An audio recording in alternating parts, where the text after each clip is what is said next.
How do you know, Jordan, when low desire is simply normal Mhm. versus a more of a clinical issue that deserves some further professional attention? Yes, that is such a great question. I'm going to go into another little bit of a spiel to answer that question. There are actually two types of desire. And if any of us were lucky to actually have sex education that talked about desire and sexual function and pleasure, we may have learned about one of these, but most of us have never heard about both of these. So the first type of desire, the one that some of us may have heard of, or this is the one that we absolutely see in the movies and the media, is called spontaneous desire. And this is that type of desire where you have that internal drive, that internal craving, and just spontaneously you're like, I really want to have sex right now. So spontaneous desire.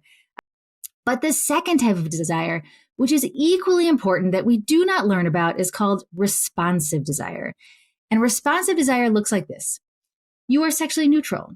Sex is not on your mind. You're not thinking about it. But the right ingredients are in place, like that mix of brake pedal, gas pedal, that allow you to be open to sex. And so maybe those right ingredients are you've got good energy, there's privacy, you're feeling emotionally connected to your partner initiates sex, and you're like, well, I wasn't thinking about it. It wasn't on my mind, but yeah, I could be responsive. I could be open to it.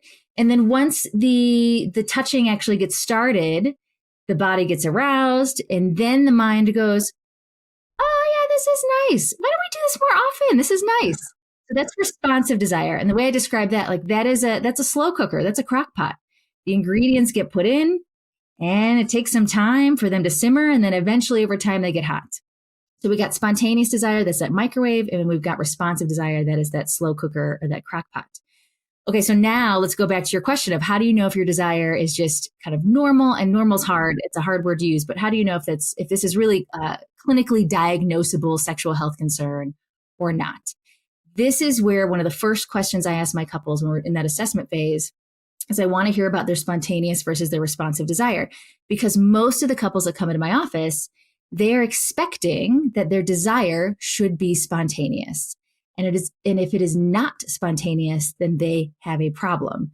And then I share, wait, there's a second type of desire that's equally important. It's called responsive. And I'll explain what responsive is.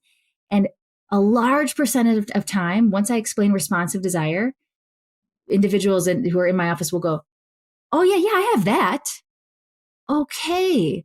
Well, if you have one of these, either spontaneous or responsive, as of course you can have a combination of both, but if you have one of these, then this is not a clinically diagnosable sexual health concern. If you have one of these,